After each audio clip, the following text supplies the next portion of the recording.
Hello everyone, in this video let us take a look at the built-in script called Clear Class Loader or Jira Internal Caches.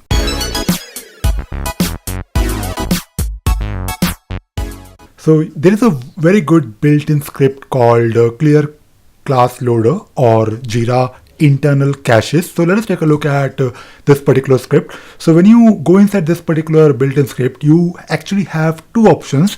It will ask you which kind of cache you want to clear. Do you want to clear your Groovy class loader, or you want to clear your Jira internal caches? So if you read the documentation, let us first take a look at the Jira internal cache. So this script is useful in cases when you do some modification in your Jira database tables, which you should never do while your Jira is running.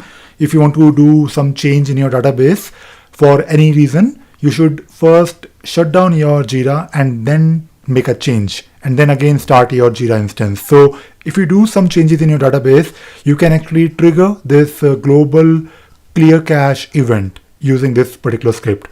The other script is for Groovy internal caches, and if you are doing some development with Groovy, and if you are let us say using some classes, and especially those classes that are dependent classes, in some cases you might need to clear this particular cache, and using this particular script you can actually do it within by simply clicking this particular button. It can take some time. It depends on of course your Jira instance, how big it is.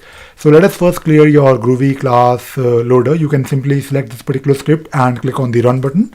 It will take maybe a few seconds or maybe a few minutes, depending upon, of course, your instance. But this is quite handy in my opinion. So if you want to clear your Jira internal cache, simply select it and press the run button again. So that is how you will use your Clear Class Loader or Jira internal caches using ScriptRunner's built-in script. So I hope this video was useful. Thank you very much.